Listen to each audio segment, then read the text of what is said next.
very much. Wow, look at that. I love you. I love you, North Carolina. I love you. Unbelievable. You know, it's an incredible thing.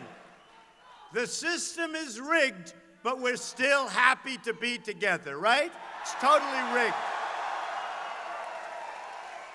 What a system. What a group. I'll tell you what's going on, and we're going to be talking about it. But before I do, a great friend of mine, somebody respected by everybody, Senator Bob Corker. Come on up, Bob. Come on up.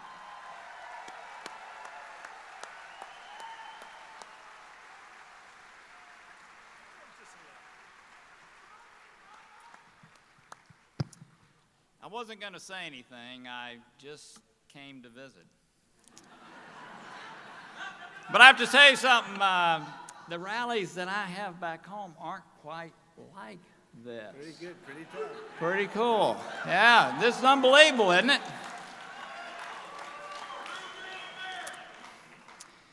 Had a pretty remarkable day today. Pretty remarkable day. You know, it says a lot about a person to meet their family, spend time with their kids, if you will, Ivanka and Eric and their son-in-law, and to be around the people that have worked in the Trump organization for 25 and 30 years, to see the respect that they have for the person they've worked with, the father and father-in-law that they have, to see how he treats the people that are around him. So many times in these campaigns, people become caricatures of what the media makes them. And all too often, after a race is over, people realize they never really knew the person. Somebody once told me it's not who you know in life, it's how you know them. And I had the incredible privilege today to spend time with this man, to spend time with his family, and to spend time with those who know him so well. And I figured out the reason that you love him so much is because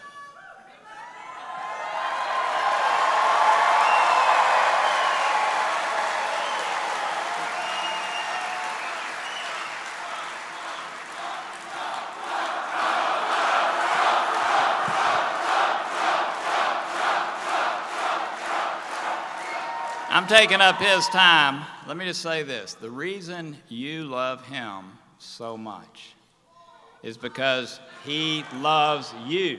He loves you, and he wants the best for you, the Republican nominee for President, Donald Trump.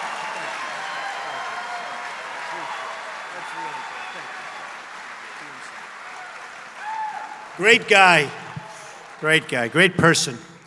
So I have to tell you a few things. Numbers just came out, just now. Number one, we're doing very well in the polls. That's important, okay? Very well. Very, very well. But, you know, the numbers just came out that during the primary system, during the primaries, the Republicans, I wonder why, were up 62%.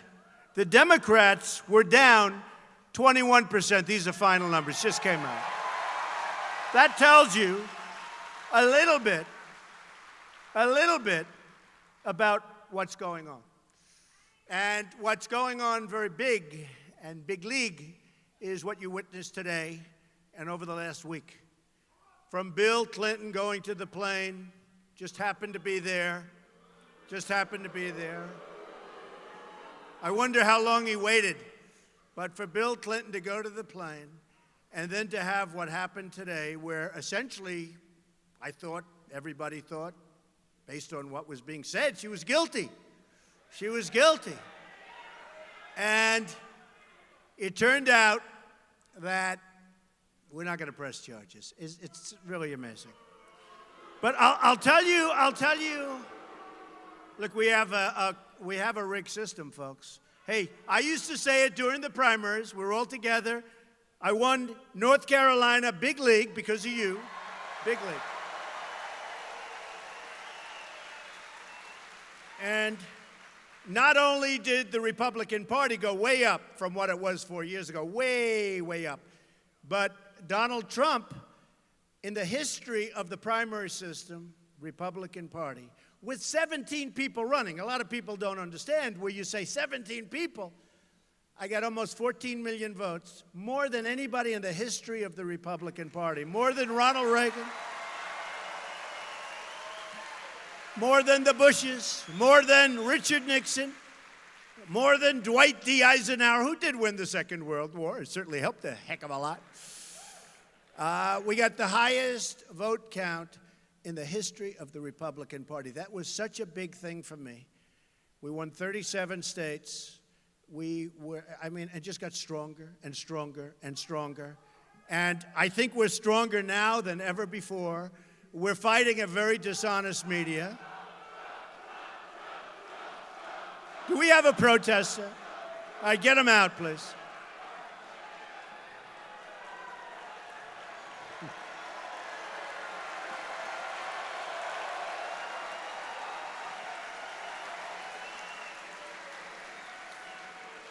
Oh, we love our protesters, don't we? It's the only time I get the cameras to turn.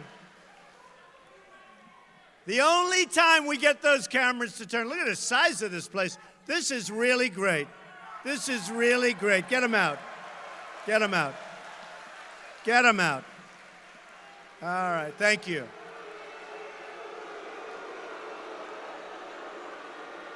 Thank you.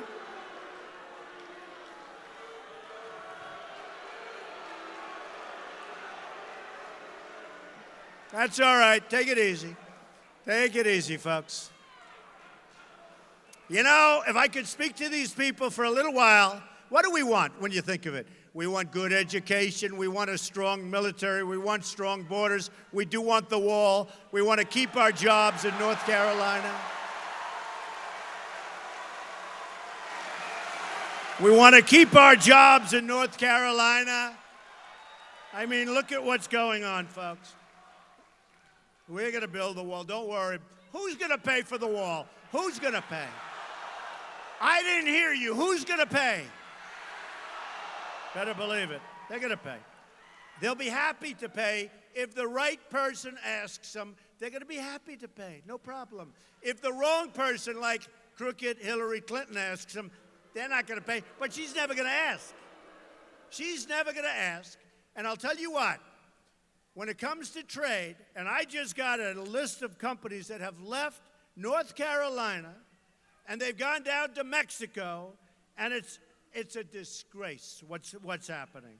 It is a disgrace what's happening, and we're going to stop it, and it's not going to happen any longer. We're losing our jobs. We're losing our manufacturing. We're going to stop the nonsense that's going on, and it's so easy to stop. We will stop it so fast, your heads will spin. Remember that. Your heads will spin. So we'll talk a little bit about trade later. It's so easy. The trade is so easy, folks. It's so easy. The trade of all of them. We're going to knock the hell out of ISIS. We have, by the way,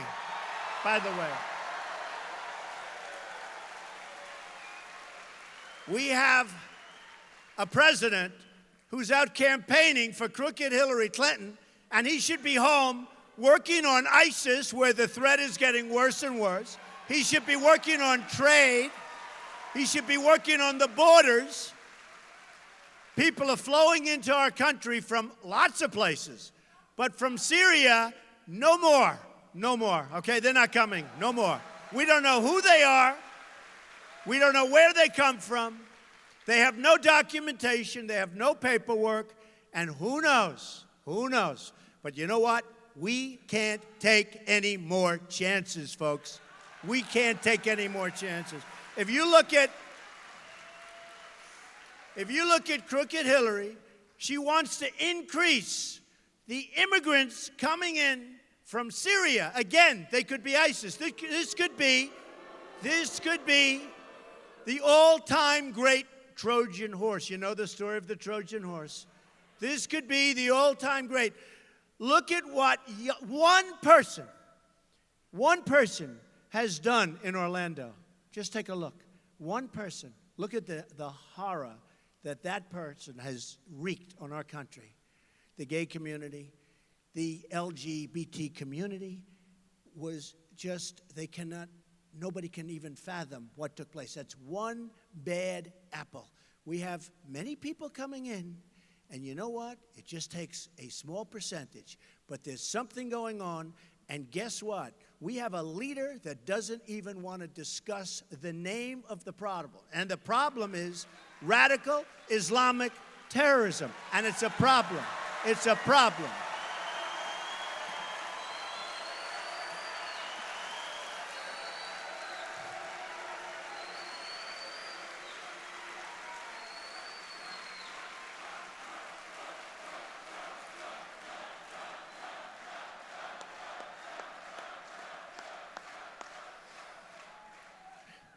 And we've got Hillary Clinton, who's weak, who's ineffective. She'll never be able to do the job.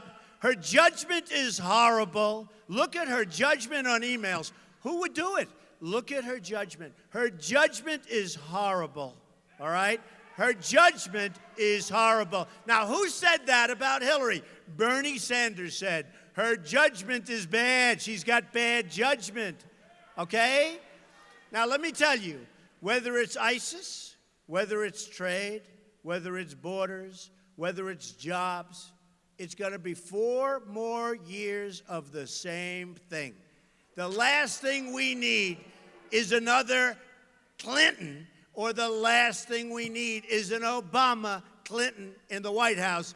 We have got a mess in this country. We owe $19 trillion, soon to be $21 trillion. The debt has doubled under Obama. It's doubled. Wait till you see. We are sitting on a mess, and it's got to be taken care of. And the way it gets taken care of, at least that aspect of it, is jobs. We're going to bring jobs back to North Carolina. We're going to bring jobs back to our country.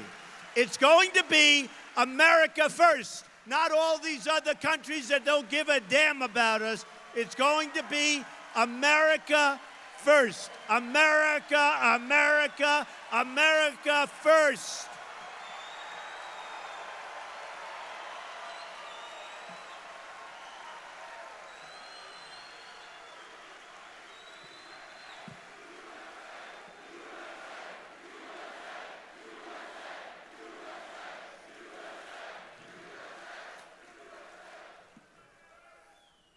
We've got a person in the White House that's having a lot of fun. A lot of fun. I watched him today. It's like a carnival act. A lot of fun. Moving around, he has the whole thing. You know, great, great, great. I'm saying this is a president. We need a president who's going to bring us back. We need a president that's not going to be divisive. We need a president that's going to take care of the African American community. Remember that. Remember that. Obama is all talk and no action. We need a president that's going to create jobs for Hispanics who don't have the jobs. We need a president that's going to turn our country around, and Obama cannot do it, and Hillary Clinton will be even worse. Believe me, she will be even worse. I mean, I brought up something last night. I heard they're flying down on Air Force One. Now, Air Force One is a very old Boeing 747. It sucks up a lot of gas, a lot of fuel. Boy, the fuel bill. You turn on those engines, I can tell you, it's a lot of money. I said, let me ask you a question. Why is she campaigning with the plane of the United States? Why is she campaigning? And why is he allowed to come down, get on that very, very, very expensive plane? You know, he talks about the carbon footprint, okay? He wants to solve the carbon footprint, but he gets on an old Boeing 747 that's spewing stuff into the air. He gets her on the plane. We will fight the environment. We will fight for the carbon footprint. Then he gets back into the Boeing 747, goes back to Washington.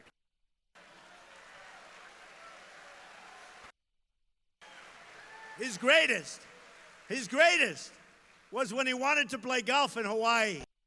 So he takes the 747, and by the way, he's played more rounds just about people that play professionally on the PGA Tour. I mean, this guy. And he gets on this plane, flies to Hawaii. He's there for a long time. Golf, golf, golf, golf, more. Learning how to chip, learning how to hit the drive, learning how to putt. Oh, I want more. Our country's going to hell. ISIS is laughing at us. They're chopping off heads. They're drowning people in steel cages. And he's out there playing golf with just about as long a trip as you can make from Washington. Then after a long extended vacation, he gets back on the plane, flies back, lands, starts talking about the environment. Okay, give me a break, folks. Give me a break. Give me a break. Now, you know, we need unity in the Republican Party. And I have to be honest, I think I win without the unity. But we need unity in the Republican Party. And for the most part, we have unity. We have some pretty good stuff. And we have some great people, like Bob, who just came up, and so many others, so many senators, so many congressmen and women. We have great people. But we need real unity, and the leaders have to get supportive. And if they don't get supportive, we're going to win anyway. Don't worry about it. In fact, probably I do better without the kind of support that we're talking about, because that's where I'm here in the first place. That's why I'm here in the first place.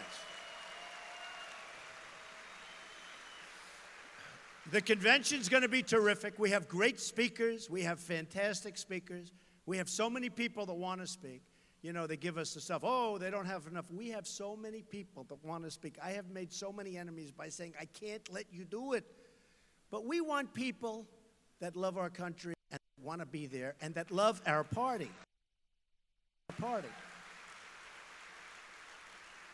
And if they don't love our party, they shouldn't be there. And let me just tell you one little thing, which turns out to be a big, big thing.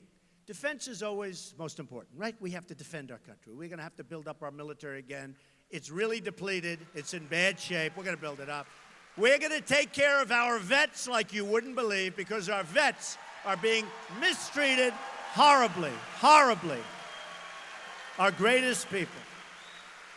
And we have a plan that's received universal, fantastic reviews. And I'm the only one. You know, I made a speech up in a great part of the world, okay? I won't even mention where. But I made a speech, and during the speech I said, let's raise some money for the vets. We ended up raising $5.6 million for vets. For vets.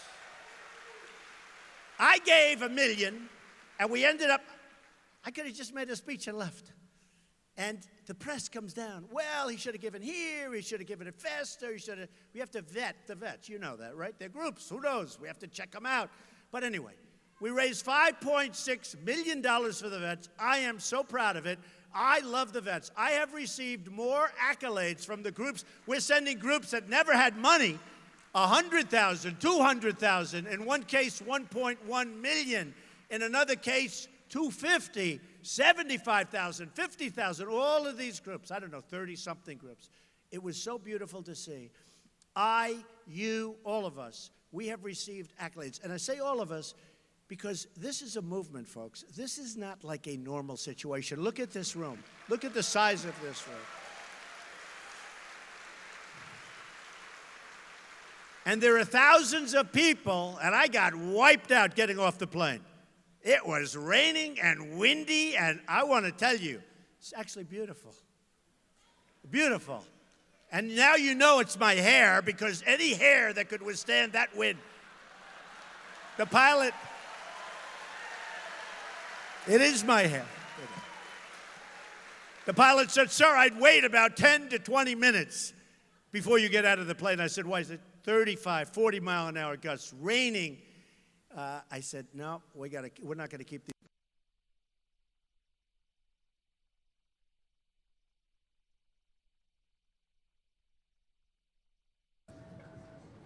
Looks like we might have just lost the signal here. We're going to work to get it back for you in just a little bit here. Let's see. Hold on, folks.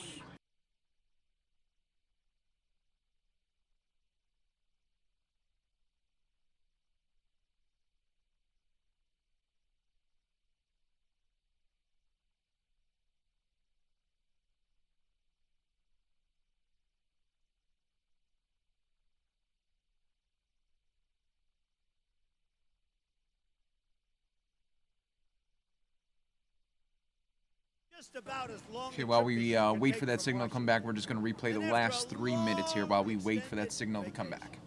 He gets back on the plane, flies back, lands, starts talking about the environment. Okay, give me a break, folks. Give me a break. Give me a break.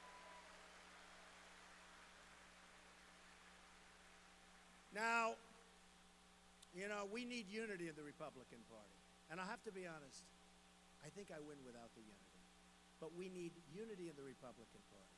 And for the most part, we have unity. We have some pretty good stuff. And we have some great people, like Bob, who just came up, and so many others, so many senators, so many congressmen and women. We have great people. But we need real unity.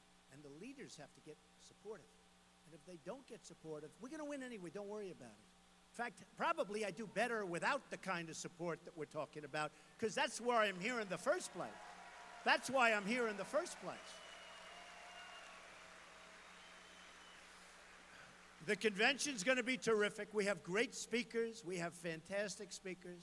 We have so many people that want to speak. You know, they give us the stuff, oh, they don't have enough. We have so many people that want to speak. I have made so many enemies by saying, I can't let you do it. But we want people that love our country and want to be there, and that love our party. And if they don't love our party, they shouldn't be there. And let me just tell you one little thing, which turns out to be a big, big thing. Defense is always most important, right? We have to defend our country. We're going to have to build up our military again. It's really depleted. It's in bad shape. We're going to build it up. We're going to take care of our vets like you wouldn't believe, because our vets are being mistreated horribly, horribly. Our greatest people. And we have a plan that's received universal, fantastic reviews. And I'm the only one. You know, I made a speech up in a great part of the world, okay? I won't even mention where. But I made a speech, and during the speech I said, let's raise some money for the vets. We ended up raising $5.6 million for vets. For vets. I gave $1 million, and we ended up, I could have just made a speech and left. And the press comes down. Well, he should have given here, he should have given it faster, we have to vet the vets. You know that, right? They're groups, who knows? We have to check them out. But anyway, we raised $5.6 million for the vets. I am so proud of it. I love the vets. I have received more accolades from the groups. We're sending groups that never had money, 100,000, 200,000. In one case, 1.1 million. In another case, 250, 75,000, 50,000. All of these groups, I don't know, 30-something groups. It was so beautiful to see. I, you, all of us, we have received accolades. And I say all of us because this is a movement, folks. This is not like a normal situation. Look at this room. Look at the size of this room. And there are thousands of people, and I got wiped out getting off the plane. It was raining and windy, and I want to tell you, it's actually beautiful. Beautiful. And now you know it's my hair, because any hair that could withstand that wind. The pilot, it is my hair. The pilot said, sir, I'd wait about 10 to 20 minutes before you get out of the plane. I said, why? He said, 35, 40 mile an hour gusts, raining. I said, no, we're not going to keep these.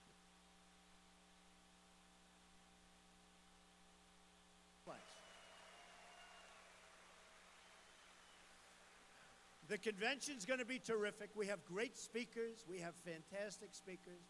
We have so many people that want to speak. You know, they give us the stuff, oh, they don't have enough. We have so many people that want to speak. I have made so many enemies by saying, I can't let you do it. But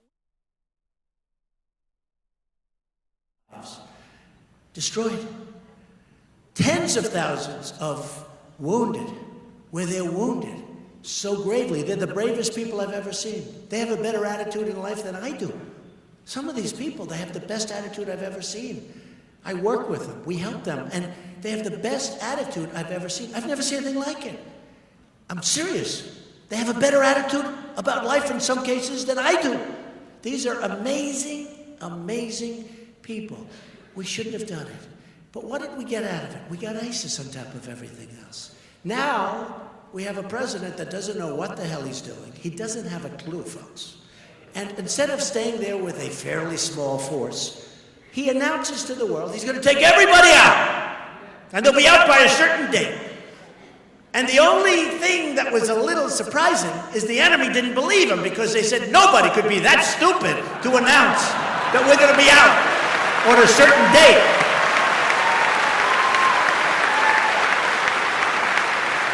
And then that day came and we were gone. We were gone. We shouldn't have been there. We shouldn't have destabilized. Saddam Hussein was a bad guy, right? He was a bad guy, really bad guy. But you know what he did well? He killed terrorists. He did that so good. They didn't read him the rights. They didn't talk. They were a terrorist. It was over. Today, Iraq is Harvard for terrorism. You want to be a terrorist, you go to Iraq. It's like Harvard, okay?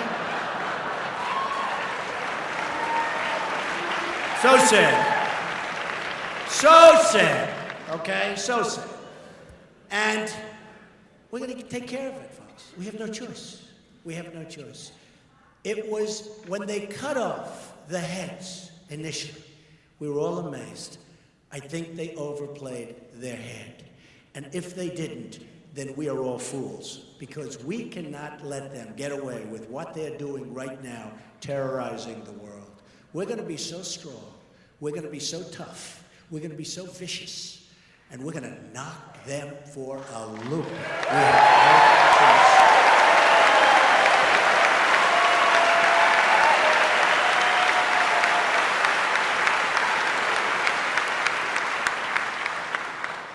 So I just want to, I wrote some notes coming in the plane because I was watching this tragedy that took place today and over the last few days. It's a tragedy because we're a country of law.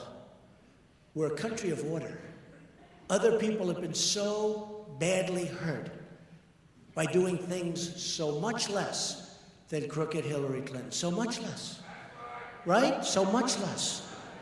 I mean, you look at so many people have suffered so gravely for doing so much less. Now, does that mean that we expunge their record? Does that mean that we say, all of you people that have been so guilty for so many years, we can no longer accept that as a ruling because what we've done for her, and she was so much worse than anybody that we're talking about, does that mean that we have to exonerate everybody? We have to take back the punishment that we gave them? Because we have a country that's supposed to be fair. And when you hear what was said by the FBI director today, and you listen to what he said, and in the middle of it, he was talking about so many different things. He talked about extremely careless. She was extremely careless. That's a tremendous word. You didn't have to be careless. You didn't even have to really know that what you were doing was wrong and you're guilty, because we're talking about serious stuff. We're talking about the lifeblood of our country. We're talking about the safety of our people. The laws are very explicit. Stupidity is not a reason that you're going to be innocent, okay? It's not a reason.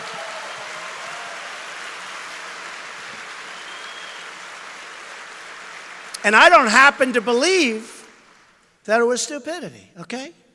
But even stupidity is not a reason. And boy, what they've done.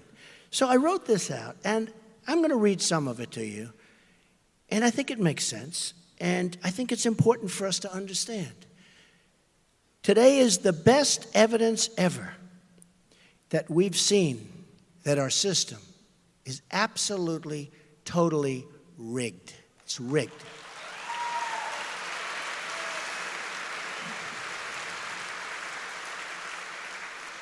And I used that term initially when I was running in the Republican primaries, and I was the first to use it. Then all of a sudden it became a hot term. Everybody was using the word rigged, rigged, rigged. But if you remember, I'd win Louisiana, and I'd find out I didn't get enough delegates. What happened? And places like Colorado, which was so good to me, but all of a sudden we find out that they don't have the vote. And other things. Okay, I used the word rigged. And frankly, I'll be honest, if I didn't win in landslides, I wouldn't be standing up here. You'd be watching some politician who would lose to Hillary Clinton. Okay, believe me. Believe me. I started winning. I learned about rigged very fast. I learned. But I used the term rigged. Then all of a sudden, Bernie started using it and other people. Now everyone talks about rigged. But I'm going to keep using it because I was the one that brought it up, and I'm the one. And I asked a couple of political pros, you ever hear the word rigged? It's a rigged everything. And they really, there hasn't been a thing used. I guess it has to be somewhere along the line, but it hasn't. But think of Bernie Sanders. Who's the most angry about this? I think the one with the most to lose is Bernie Sanders. Because honestly, he was waiting for the FBI primary. And guess what? He just lost today the FBI primary. He lost the FBI primary. Bernie, my poor Bernie. Oh, Bernie. I feel so badly for Bernie. But you know what? A lot of Bernie Sanders supporters are going to be voting for Trump because Bernie Sanders was right. Bernie Sanders was right about a couple of things. He's right about the system being rigged, but he's also right about trade. Our trade deals are a disaster. They're killing our incomes. I mean, people in this room, many people in this room, and I'm going to fight for you because it's going to be changed fast. Many people in this room are making less money today than they made 18 years ago, effectively. And they're working 2 jobs instead of 1.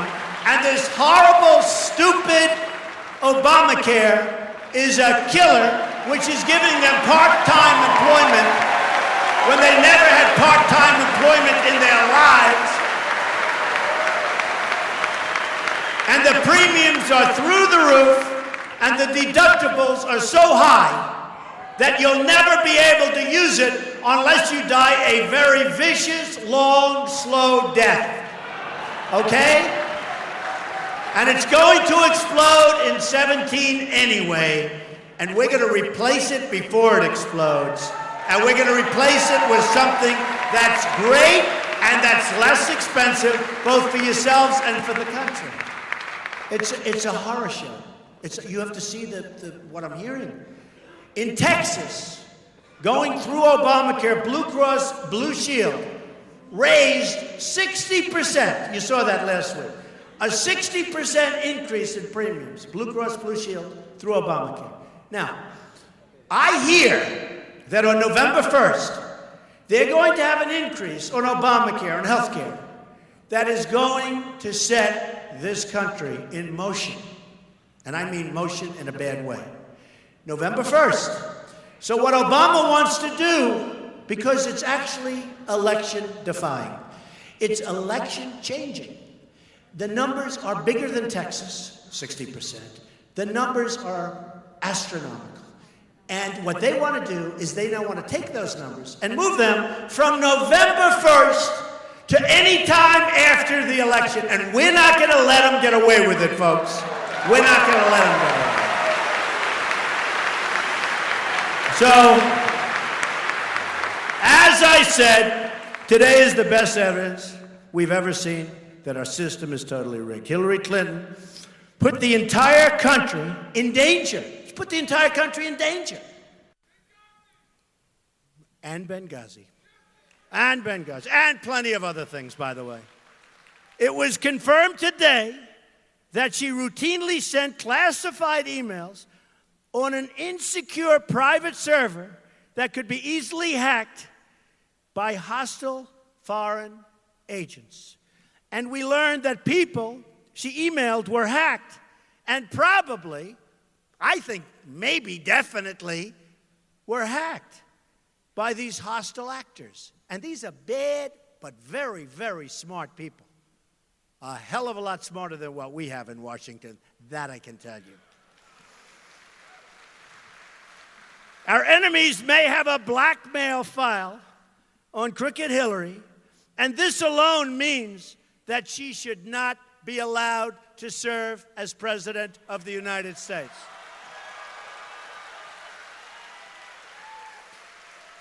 We now know, just wrote this out, we now know that she lied to the country when she said she did not send classified information on her server. She lied.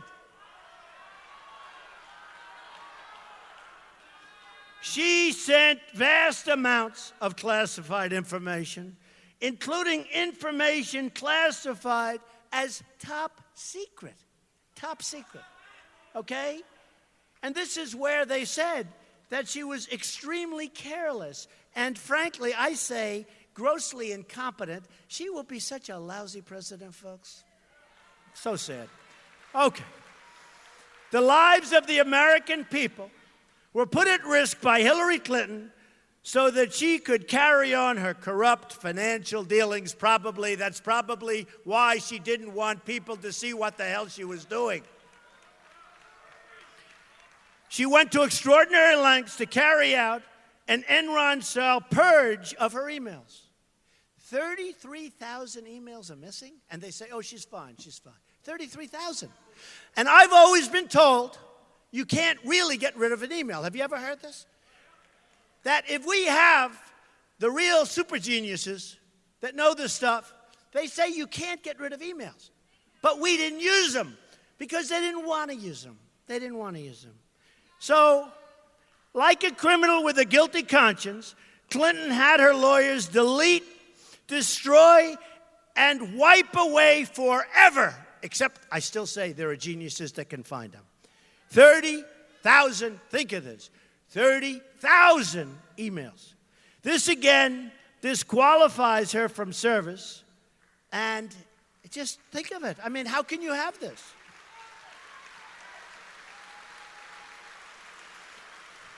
We know now that these deletions included emails that were work-related. One more big, fat, beautiful lie by Crooked Hillary. Any government employee who engaged in this kind of behavior would be barred from handling classified information. Again, that alone disqualifies her. And again, Bernie Sanders talked about bad judgment, but he's not happy tonight, folks, because now it looks like it's over for Bernie. But you know what? I have a feeling they're going to have a lot of people marching on Philadelphia. Let's see what happens, okay? Let's see.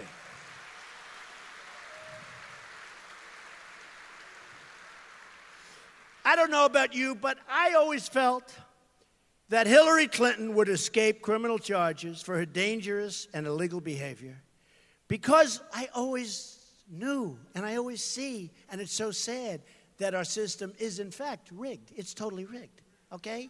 It's corrupt, it's rigged, it's disgraceful. You have a statement made today at 11 o'clock, then you have a big speech by the president flying in on Air Force One with Hillary Clinton a few hours later, even though we have more people here than they do, but we won't say that.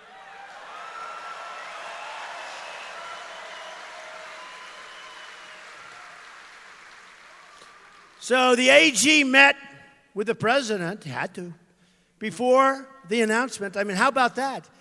Met with President Bill Clinton. How about that deal, right? He's waiting around. He's waiting at the airport. Oh, look, the AG's come. Oh, let me go say hello. 39 minutes. I'm going to talk about the grandkids. He's got two. I hear they're beautiful.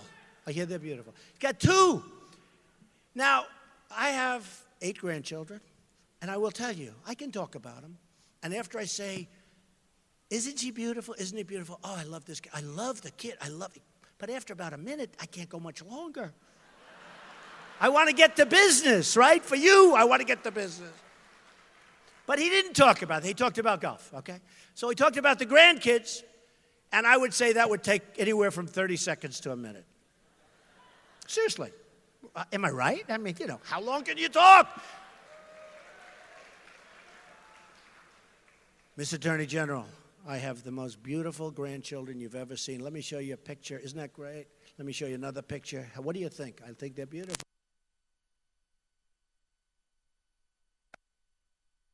And they're great. They're great. Now he's starting to run out of words. That's 30 seconds. Okay. Now he's going to talk about golf. I know more about golf than he does. You can't talk about golf that long. It just, hey, Jack Nicklaus is the greatest. The greatest, right? He is. Tiger, when's Tiger coming back? Adam Scott's wonderful. He won at Raleigh. We love Adam Scott. Phil Mickelson, we love. What are you going to talk? You can't talk much longer. A couple of minutes. Okay? I don't think they went over the swing, the technique or anything, right? The plane's too small. Okay? Right?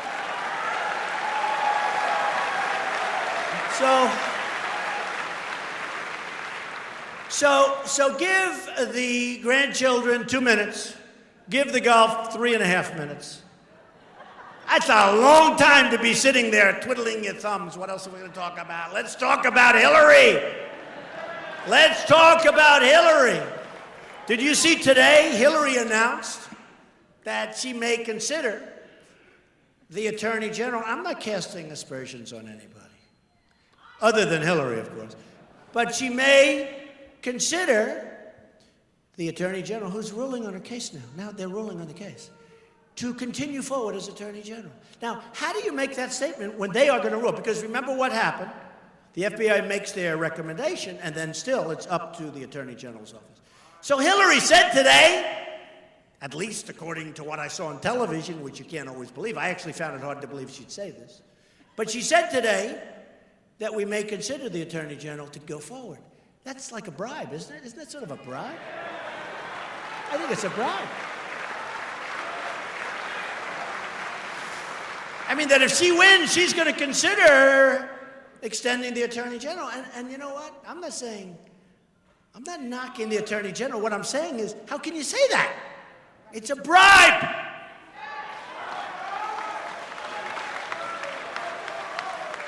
I mean, the Attorney General sitting there saying, if I get Hillary off the hook, I'm going to have 4 more years or 8 more years.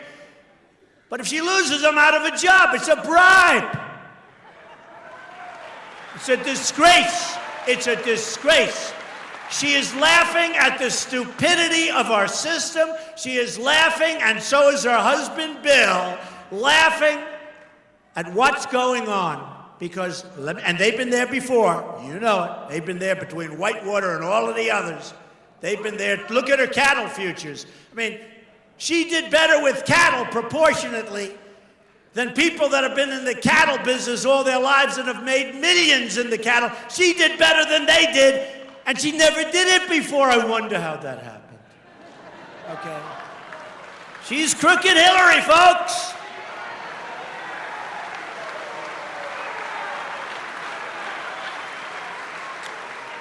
And now with all of that going on, you have Obama campaigning. And he's campaigning, and this was set up a long time ago, and he knew that the FBI was going to do this because it would have been very uncomfortable for him to campaign with her, actually, if they didn't take a pass on crooked Hillary. So they take a pass. They announce they're not going to press charges. Lo and behold, a few hours later, let's have a press conference. Let's do a speech together. By the way, her speech was terrible. I watched it. How boring was that speech? Do we like Trump better? Do we like Trump better?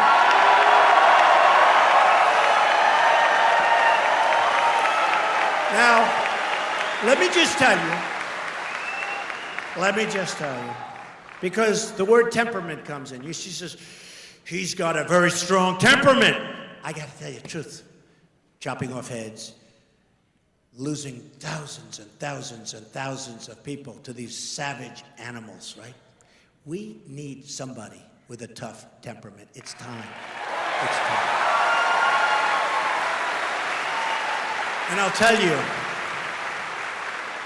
whether it's on trade, whether it's on military, whether it's at the border, the last person these other countries want to see as President of the United States, because I'm going to be fighting for you, not fighting for them. I'm going to be fighting for you, is Donald J. Trump, the last person.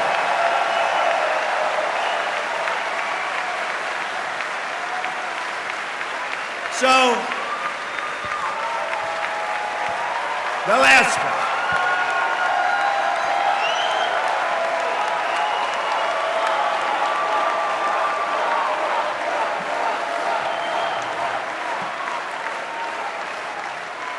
So a very amazing and prestigious man, I won't use his name, but some people will know who I'm talking about.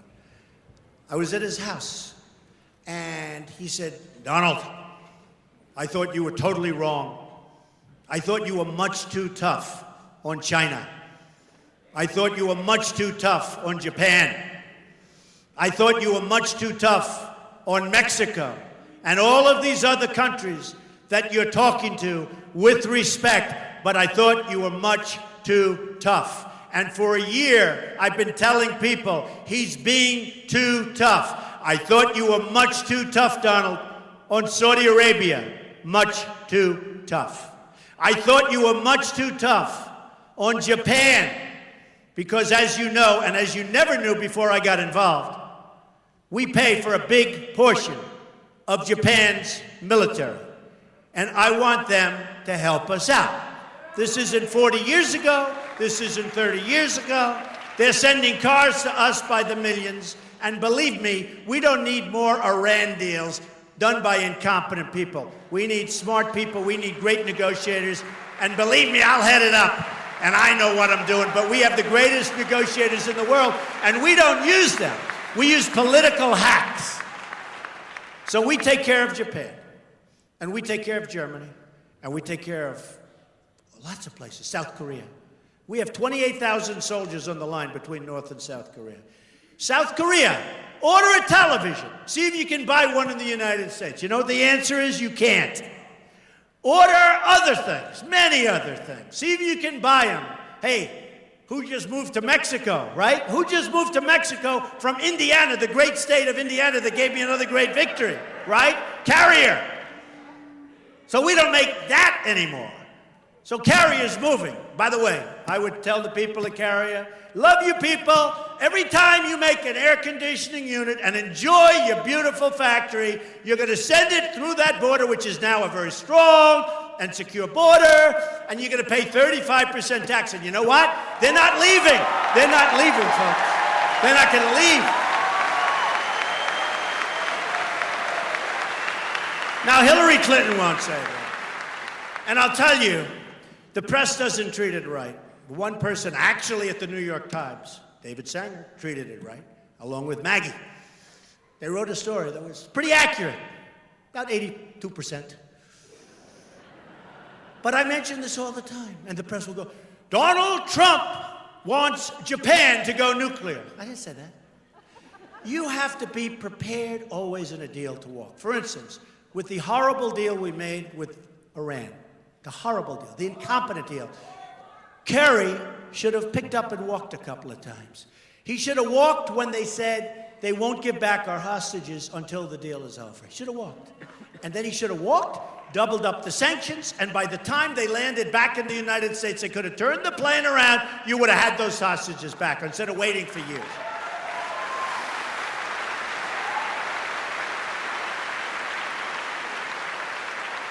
And he should have said one other thing, folks. We gave them back $150 billion. I would have said it differently. I would have said, you know, my father used to say, son, you're too tough. Take the lumps out, soft, nice and easy. My father was great. Good salesman, good builder. He loved to build houses. He was a good builder. I learned so much from him. And he was a great guy, a lovely guy. I loved my father. But he used to say, son, you're too tough.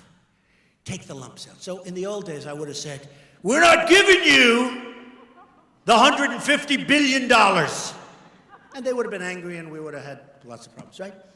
I wouldn't say it that way anymore. My father taught me too well. I would have said, fellas, and it is all fellas, I hate to say. They haven't figured out that the women are smarter than the men yet, okay? They will. They will. It'll take about 150 to 200 more years, but they're going to figure it out, okay? Then we're really in trouble. Can you imagine? Because the Persians are great negotiators, and they totally out-negotiated. So I would have said, fellas, do me a favor, we have a problem. We have a bad budget that was just passed. The omnibus budget, disaster. We're going up to $21 trillion in debt. We don't have the money. I'm sorry. I apologize. I won't be able to pull it off. I'm not going to be able to give you the $150 billion back. I can't do it. I want to do it. I want to do it so bad. And you're right. You should get it. You should get it. Oh, you're right. But we don't have the money. I'm sorry. And they'll go crazy. And then we leave. And we say, to hell with them, double up the sanctions again. And they'll say, we'll drop the $150 billion. We have rank amateurs dealing for us. I have the greatest businessmen in the world, Carl Icahn, many, endorsing me. We're going to bring so much back. We have right now, I say it's $5 trillion. The government says $2.5 trillion, but it's a lot. In other places, in other areas, across the seas, that we want to bring back. My tax plan, which cuts taxes for everybody, by the way, including business and middle class in particular. It cuts taxes. We're going to bring all that money back, and that money is going to be spent in the United States. Right now, they can't get the money back. So you have corporate inversions. You have companies leaving the United States to get their money. They can't get their money back. It's impossible bureaucratically, and the taxes are so ridiculous that only a person that's really, really, really dumb would say, send it back. So they leave the money over there, and they take the company, they move the company to the money. You ever hear that one before? And it's happening all over the place. Take a look at what's going on. And it's going to end. It's going to end. We're one of the highest taxed nations in the world. We're cutting the hell out of taxes. We're cutting the hell out of these ridiculous regulations which are destroying our businesses. Destroying our businesses. And we're going to do it. Okay. So, just to finish, because I'm so proud of what I wrote, I have to read it, right? I love it. I actually love writing. People don't realize, you know how many #1 bestsellers I've had? And The Art of the Deal. I actually know how to write. I love reading this stuff. I love it. The question really has to be asked is this: what is Hillary Clinton's motive? And to that, I'm even going to say, who cares? She's put us in danger. And some people say that it's corrupt financially. I don't care what her motive is. All I know is she had a motive, but she's erased so many emails, we'll never find out, okay? Bill and Hillary Clinton raked in millions of dollars from foreign governments, special interests, and international corporations in exchange for favors, folks, for favors. She's crooked Hillary. Don't you understand that? This is one of the most crooked politicians in history. These entities either funneled money into the Clinton Foundation or paid Bill Clinton lavishly for speeches. Got paid a fortune.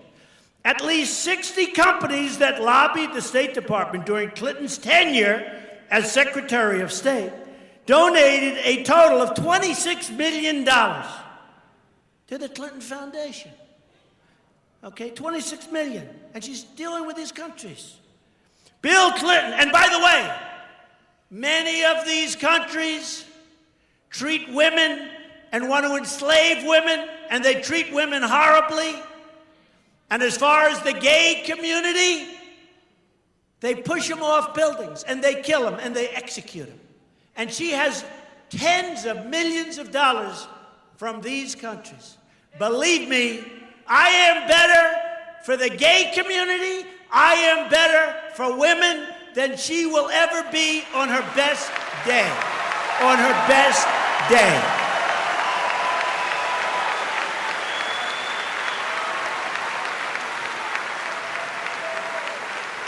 Bill Clinton was paid a fortune to deliver a speech in Moscow, Russia, while Hillary Clinton was in charge of the Russian reset, another disaster. Bill Clinton was paid money by the Chinese government, a lot, and its supporters, while Hillary handled China policy. And during this time, China was stealing hundreds of billions of dollars in United States intellectual property. Okay, folks? We could go forever. ABC News said President Clinton accepted speaking fees from numerous companies and individuals with interests pending before Hillary Clinton's State Department. Oh, that's nice. That's nice. International Business Times said governments and corporations involved in the arms deals approved by Clinton State Departments have delivered, listen to this, have delivered, her State Department, she's approving deals, have delivered between $54 and $141 million to the Clinton Foundation. $141 million. Are we, what's going on here? To the Clinton Foundation, as well as hundreds of thousands of dollars in payments to the Clinton family. Then, when Hillary left the State Department, she was paid $21.6 million for speeches delivered in less than 2 years. That's not bad, $21 million for making speeches. And she's a boring speaker. She's terrible. Think what I could make. Oh, man, what I mean. She's a terrible speaker. She got $21.6 million for speeches. And she refuses, because Bernie Sanders knows this better than anybody, she refuses to give up the text of the speeches. I don't know what's in there. Hey, I don't care if she gives it up, because I understand her. And I understand many of the people that are her supporters. And by the way, many of them are friends of mine. And they're going to own her, folks. They're going to own her.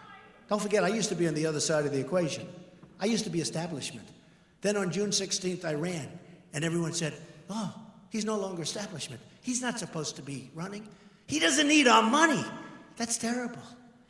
And I put up $55 million approximately in the primaries and won, big league. And I'm putting up money now, but I'm raising a lot of money for the party, and it's good. It's good. It's really good. We're going to win this thing. We're going to take this country back from these thieves and these crooks and these horrible presidents, these phony presidents. And I mean it, what I say. When Obama can take all of this time off, when you have bombings all over the place and you have ISIS as an example, and all of the bad deals, when he can take that kind of time off to spend it with Hillary Clinton, with the seal of the president in front as she stands there. She doesn't look presidential to me, folks, I can tell you that. She doesn't look presidential to me. Hillary also had reason to hide her foreign policy disasters and the decisions that went into them. Her push for regime change in Libya, Egypt, and Syria has been a total and complete disaster. Her Iraq policy has been catastrophic. She's unleashed ISIS across the Middle East with her bad decisions and her bad judgment. And she's going to do nothing about it because she's a weak person. She doesn't have the strength, and she doesn't have the temperament, believe me. There's going to be more of the same, folks, more of the same. In 2009, before she took office, Libya was cooperating, Syria was under control, Iraq was seeing a reduction in violence, and Iran was being choked, absolutely choked, financially. They were dying. Now, after she left, ISIS controls huge portions of Iraq, Syria and Libya committing unspeakable, inhuman atrocities and trying to launch attacks against the West. Iran, meanwhile, has been placed on the path to nuclear weapons, has become a true power. They become a true power in the Middle East and beyond. What, they weren't a power. We gave them power with that horrible, horrible deal. So Hillary Clinton's policies have spread ISIS and made Iran the dominant Islamic power in the Middle East. Hillary Clinton can't keep her emails safe. And you know what, folks? She sure as hell can't keep our country safe. Can't do it. Can't do it.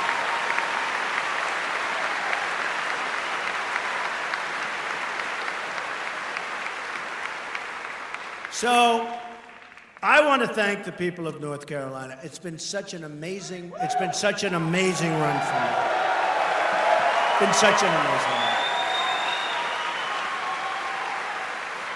We've had a lot of good times. We've had a lot of fun. We've had a lot of speeches. We've had a lot of good times together, though, seriously. And look, we need change, not Obama change. Remember Obama used to get up, we need change. It sounded so good. Everybody thought, and I actually thought he'd be a cheerleader for the country. I thought he'd be a cheerleader, and he's really turned out to be a very divisive person, okay? We need change. And I hate to use the term, but we really do need change. We need fresh, tough, bold ideas. We need people that know what they're doing. We need people that aren't worried about political correctness. We can't use that term. We can't use that term.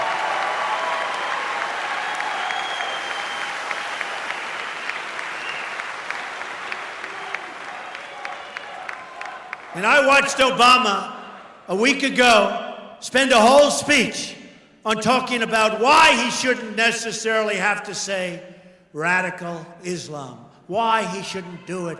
That's what the problem is, and he doesn't even know it. I don't even think he knows. Honestly, folks, I don't think he has a clue. I don't think he knows what the hell is going on, okay? I don't think he knows what's going on. And you know, it's a very interesting thing, but I was watching yesterday, and everybody's saying, ISIS, ISIS, ISIS, ISIS. Now, you know, you can have your definition. It has to do with territory, and it has to do with other things, and we can both give you definitions of ISIS and ISIL. But do you ever notice, people say ISIS, except him, he says ISIL, ISIL. He goes, and ISIL is being driven back, and ISIL is the JV. Remember that, the JV? Man, if that's the JV, I sure as hell don't want to see the varsity, right? Don't worry. Don't worry. If I win, they'll be the JV, and then they'll go down to first grade pretty soon, folks. But he says ISIL, and you know, it's almost like he does it to make people upset. I've had so many people say, why doesn't he just say ISIS? Forgetting about definitions. And actually, some friends of mine that are very, very good on the subject say ISIS is actually more accurate. But who knows? But everybody says ISIS. Say ISIS. It'll be so nice, right? Right? Don't say ISIL. And ISIL will be driven back. You know, it's always, ISIL will be driven back. In the meantime, it's a disaster. It's totally a disaster. Remember this, and I said it before.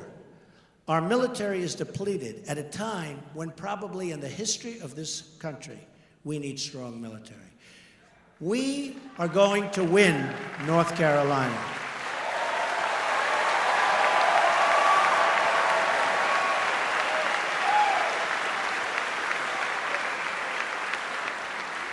We are going to get rid of these fools that are running our country. They're fools. We are not going to go 4 more years that even the FBI today talks so horribly about this person, to a point where you said, how can you possibly say no charges? What they said and what he said today was so bad. So here's what we're going to do. We're going to start winning again. We're going to win so much. You're going to be so sick of winning, folks. Oh, you're going to be so angry at me. You're going to be so angry at me. You're going to have your lieutenant governors here. You're going to have your head of the Supreme Court who's here. These are great people with great, where are they? Are they around here someplace? They're here. Stand up. Come on, stand up. Beautiful. These are great people with great reputations. I will tell you, outside of North Carolina, they have great reputations, okay? And you're lucky to have them. But here's what we're going to do. We're going to start winning again. We're going to win at every level. We're going to win with our military. We're going to take care of our vets, and we're going to really take care of our vets. And it's not even a question of money. It's a question of competence. We're spending so much money. And it's corrupt. It's a corrupt enterprise. The Veterans Administration, you look at what's going on in Arizona with the VA. It's a corrupt enterprise. So we're going to start winning. We're going to win on the Second Amendment. We're not going to let people take our guns away.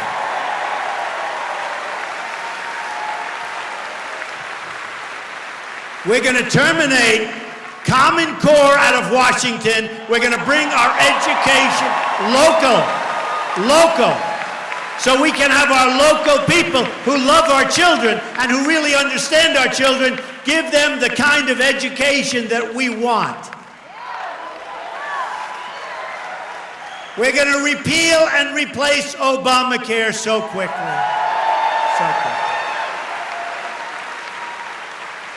We're going to create strong, strong borders. We're going to build our wall. We're going to stop drugs from flowing into our country like water. It's flowing into our country like water. We're going to protect our states. We're going to protect our youth and others from the drugs that are flowing through the southern border. We are going to make the greatest trade deals anyone's ever made. We're going to bring our jobs back. We're going to bring manufacturing back.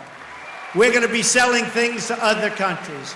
We're not going to let countries come in and take advantage of us, take our companies out, sell their goods with no tax, with no nothing, and then when our manufacturers want to go to China and other places to sell their goods, they can't get their goods into the country because the Chinese say, we don't want your goods.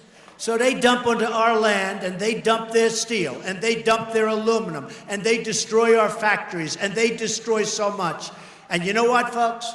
We're going to end up doing our own products, largely, again. And you know what? Let me tell you, our products, and I am not for isolation. This is only if they don't behave. But they devalue their currency. They make it impossible for our companies to compete. Every time we start to do well, various countries that are grand masters, they start devaluing their currencies, and our countries go from, boy, I'm feeling good today, to, oh, here we go again. You can't compete. It's cheating. It's a big form of cheating. We are going to take care of our manufacturers, and we're going to start making product again. And let me tell you something. We may pay a little more for the product, but we're going to have all those jobs that make the product. In the long run, we're going to be much better off. Much better off.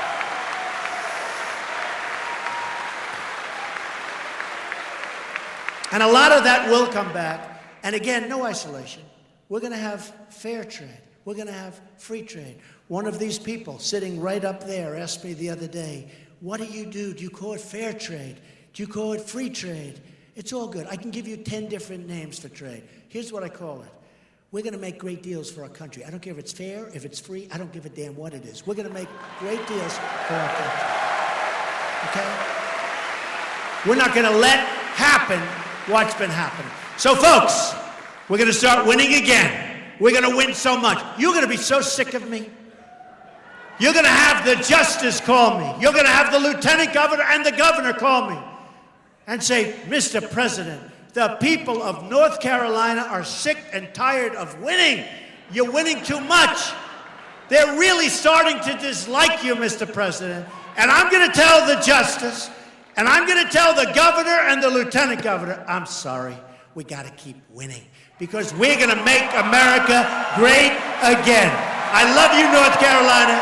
Thank you very much. Thank you. Thank you. Thank you very much, everybody. Thank you.